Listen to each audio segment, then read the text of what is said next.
With the death of Solomon, the Bible says the kingdom of Israel began to unravel. It ushered in a period of nearly constant war for the Israelites. And it was during this time that voices arose in the land, starting to talk about the end times, what today is called Armageddon. And now I'm about to enter Armageddon. Believe it or not, the name refers to an actual place about a 3-hour drive north of Jerusalem. You know, it's amazing to be here because according to the Bible, we're now living in the last days.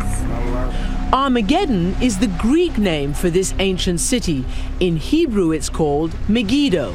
Many Christians believe this vast plateau will be the staging ground where the armies of the righteous and the wicked gather for the final showdown. Soon, the world as we know it will come to an end, and that we'll live in a paradise earth where we won't have to die or get sick. But while some focus on what they believe might happen here at Megiddo, the site itself gives us a nearly unprecedented glimpse back to some of the major battles of biblical times and helps us understand where those modern ideas of Armageddon came from. So for me, Megiddo is the key for understanding the history of this country. Our guide here is Israel Finkelstein, a renowned Israeli archaeologist who's directed the excavations at Megiddo for 20 years. So perched on top here, you can see from all sides that it's such a strategic vantage point. It controls the most important highway of antiquity in the ancient Near East between Egypt and Mesopotamia. This stunning hilltop in northern Israel was once a city larger than ancient Jerusalem and hotly contested. These young, eager students laboring in the summer heat unearth history every day. This is a burial site from nearly 4,000 years ago. So is that one skeleton? There are actually multiple skeletons here. And these massive jugs, that's so remarkably intact, isn't it? Yeah. This is the last meal, or the meal for eternity, for the dead person. Megiddo was fought over by all of the great empires of the region, the Assyrians, the Babylonians, and the Egyptians.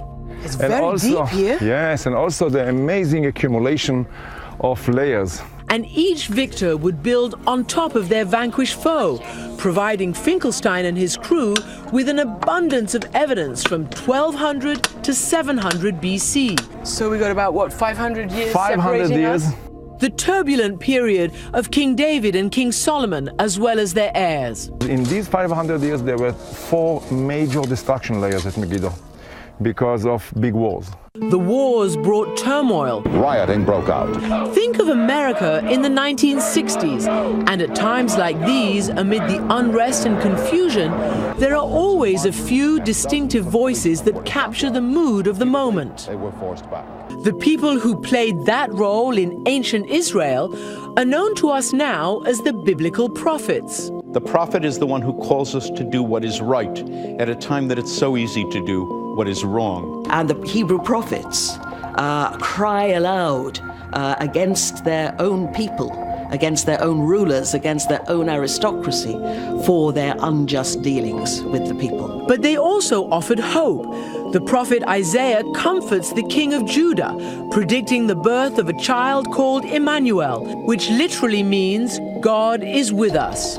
And what he says is, when that kid is still young enough to be eating baby food, the enemies you're worried about will be gone. They'll be conquered. A couple of centuries later, the Gospel of Matthew picks up that prophecy in Isaiah. But it's unlikely that Isaiah intended his prophecies to hold such meaning even centuries later, much less in our own day.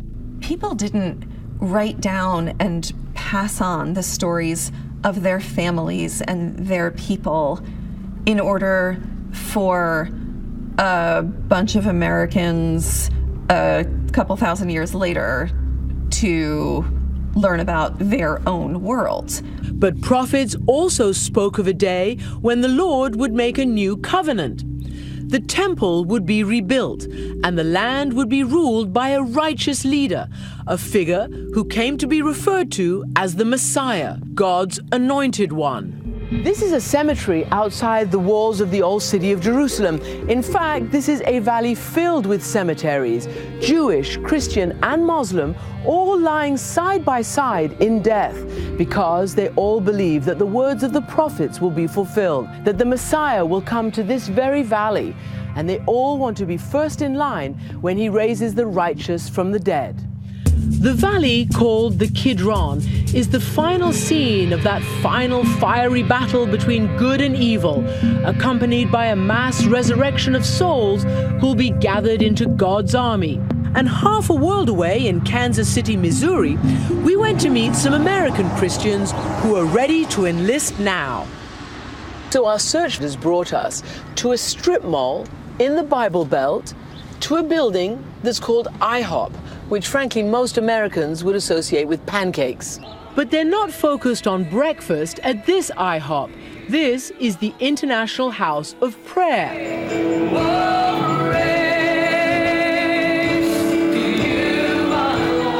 Where are we right now as far as you're concerned? Have the end times, end days started? Yes, I think we're in the early stages of that story coming to a crescendo. Jesus is coming back to the earth, and he is coming back to the earth to establish his kingdom on the earth.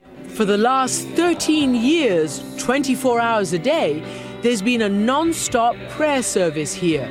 Mike Bickle, the founder of IHOP, told us it's modeled on a round-the-clock musical worship service from the biblical story of King David. So you're literally taking something from the Bible and enacting it here today, from the Old Testament. Sounds a little bit odd. It is odd. It is. I tell people when they ask me what do, I go, it's really strange, but it's really exciting. Bickle's ministry now boasts over 2,000 members and counting. When I was about 13, I actually found IHOP on the internet, and I met him, and we've been dated and got married in July, and we just love being here together. In fact, prayer gatherings like IHOP have been popping up all over the United States and across the world. Are you a prophet? No. Does God speak to you? Yes, God speaks to me, but I think that God speaks to everybody who has a relationship with him. I reserve the word prophet. I use that very, very sparingly because that means Old Testament stature. That's pretty intense. So for now, Bickle and the IHOP faithful continue to spread the gospel every minute of every hour of every day while they wait. Will I see it in my lifetime? I don't know. I don't even care really. I just want to do my part in my generation, but I might. They are a controversial ministry, and critics say they prey on vulnerable people with words never intended to be used in this way. But at the very least, they are living proof that the words of the prophets themselves remain as controversial as they were in their own day.